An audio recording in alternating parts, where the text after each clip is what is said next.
अस्सलामुअलैकुम दोस्तों, कैसे हैं आप सब। मैं आप सबको यूट्यूब चैनल इंग्लिश लिटरेचर पे वेलकम कहती हूँ। हम जो टॉपिक कवर करने जा रहे हैं आज के लेक्चर के अंदर, that is the sound and fury by William Faulkner. Title significance cover करने जा रहे हैं हम इस लेक्चर के अंदर।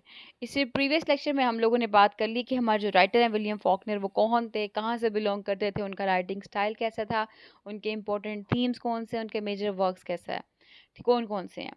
ये सब कुछ कवर कर चुके हम लोग प्रीवियस लेक्चर के अंदर। अगर आपने वो लेक्चर नहीं सुना और आपको राइटर का इंट्रोडक्शन सुनना है तो उसका लिंक आपको डिस्क्रिप्शन में मिल जाएगा। आप उस लिंक के ऊपर क्लिक करके उस लेक्चर को अप्रोच कर सकते हैं।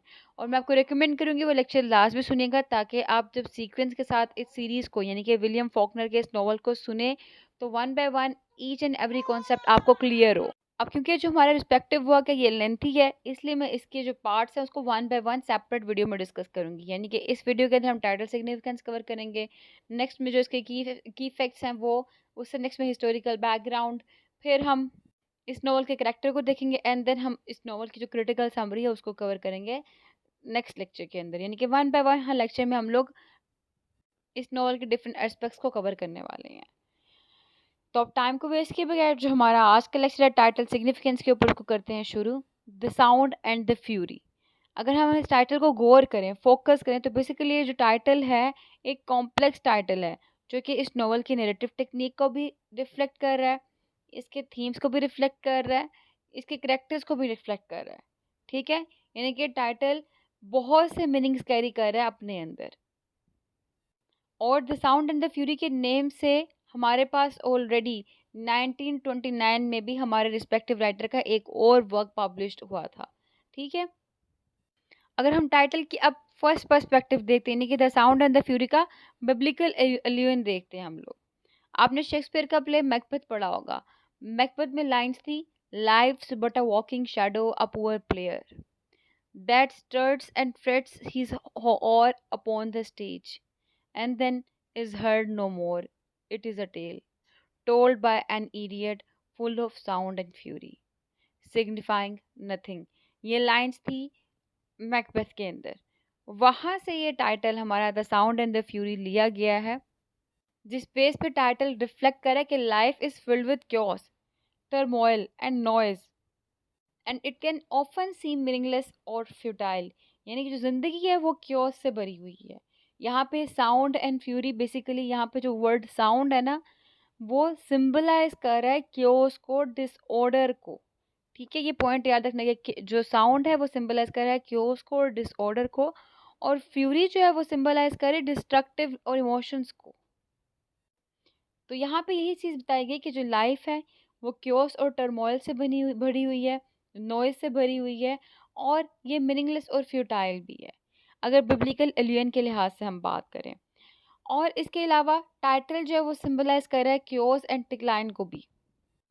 यानी टाइटल जो है एक सिंबॉलिक टाइटल है जो कि इस नॉवल के सेंट्रल थीम को हाईलाइट कर रहा है। इस नॉवल में हम लोग केम्पसन फैमिली देखने वाले हैं। वो फैमिली जो है वो ट्रबल्ड में है, उसमें इमोशनल टर्मोइल बहुत ज़्यादा है, इंटरनल कन्फ्लिक्ट्स बहुत ज़्यादा है, उसमें लॉस्ट अपॉर्चुनिटीज़ बहुत ज़्यादा है। ठीक है, तो इस बेस पे वो जो कैम्पसन फैमिली है वो एक अमेरिकन साउथ फैमिली है, और ये जो टाइटल है साउथर्न डिक्लाइन को भी सिंबलाइज कर रहा है। तो एनी हाउ, जैसे कि मैंने बताया था कि यहाँ पे जो वर्ड साउंड है वो क्योस और डिसऑर्डर को सिंबलाइज कर रहा है, जो कि फैमिली के अंदर चलता आ रहा है, उनकी फैमिली की लाइफ्स के अंदर चलता आ रहा है। और फ्यूरी जो है उसी फैमिली के अंदर जो डिस्ट्रक्टिव इमोशंस हैं, जो इंटेंस इमोशन है, उनको हाईलाइट कर रहा है। क्लियर, यानी कि टाइटल पूरी फैमिली जो चल रही है इस नॉवल के अंदर उसको भी इंडिकेट कर रहा है। टाइटल इस नॉवल के अंदर जो इम्पोर्टेंट थीम चल रहा है क्योस का, डिस्ट्रक्शन का, डिसऑर्डर का, डिक्लाइन का, उसको भी हाईलाइट कर रहा है। And then multiple perspectives.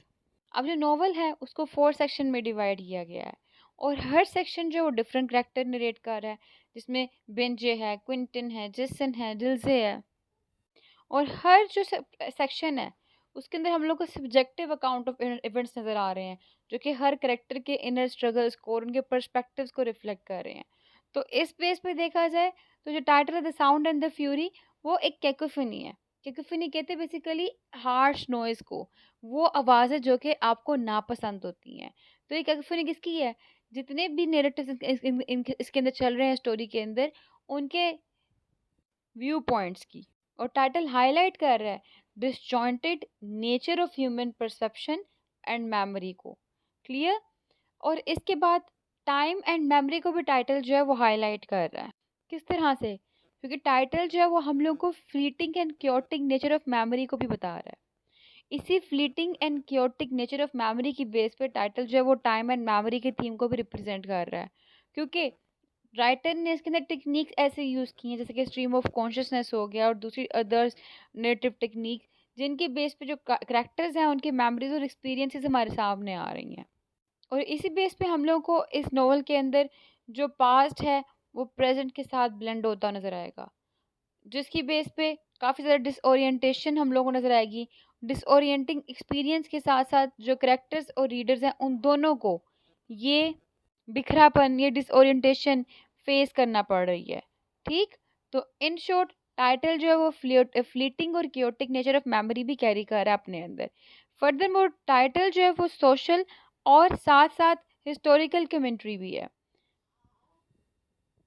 क्योंकि जो हमारे राइटर हैं उन्होंने अपने इस नॉवल के अंदर जो कैम्पसन फैमिली उसका डिक्लाइन दिखाया है। उनका डिक्लाइन दिखाते हुए राइटर बेसिकली हम लोग को ओल्ड साउथ और उसके ट्रेडिशंस का डिक्लाइन दिखा रहा है। तो टाइटल जो है the sound and fury can be seen as an indictment of the decadence and moral decay of the southern aristocracy during this era. तो इन्हें नटशेल कंक्लूड करते हैं, हम कह सकते हैं जो टाइटल जो है ना वो इसका central theme of chaos, decline, human subjectivity, fleeting nature of memory, इन सब को हाईलाइट कर रहा है। तो अगर हम ये लास्ट पैराग्राफ स्क्रीन पे देखें, the sound and the fury is a complex and evocative title that encapsulates the novel's central themes of chaos, decline, human subjectivity, and the fleeting nature of memory.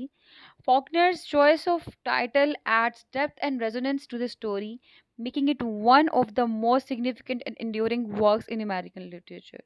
That's all. तो I hope कि आप लोगों को title significance clear हो चुकी होगी कि ये एक बिब्लिकल एलियन भी है। मेनली टाइटल में जो साउंड है वो सिंबलाइज कर रहा है क्योस को, और फ्यूरी जो है वो सिंबलाइज कर रहा है डिक्लाइन को, डिस्ट्रक्टिव इमोशंस को। और साथ ही साथ टाइटल, अगर हम डिस्ट्रक्टिव इमोशंस और क्योस की बात करें, तो इससे जो ओल्ड साउदर्न हिस्ट्री है, जो उनके ट्रेडिशंस है, उनकी भी डिक्लाइन हमारे पास सामने आ रही है। क्योंकि टाइटल के अंदर हम देखते हैं जो डिक्लाइन है और क्योस है और डिस्ट्रक्टिव इमोशंस हैं वो कैम्पसन फैमिली के हाईलाइट किए जा रहे हैं।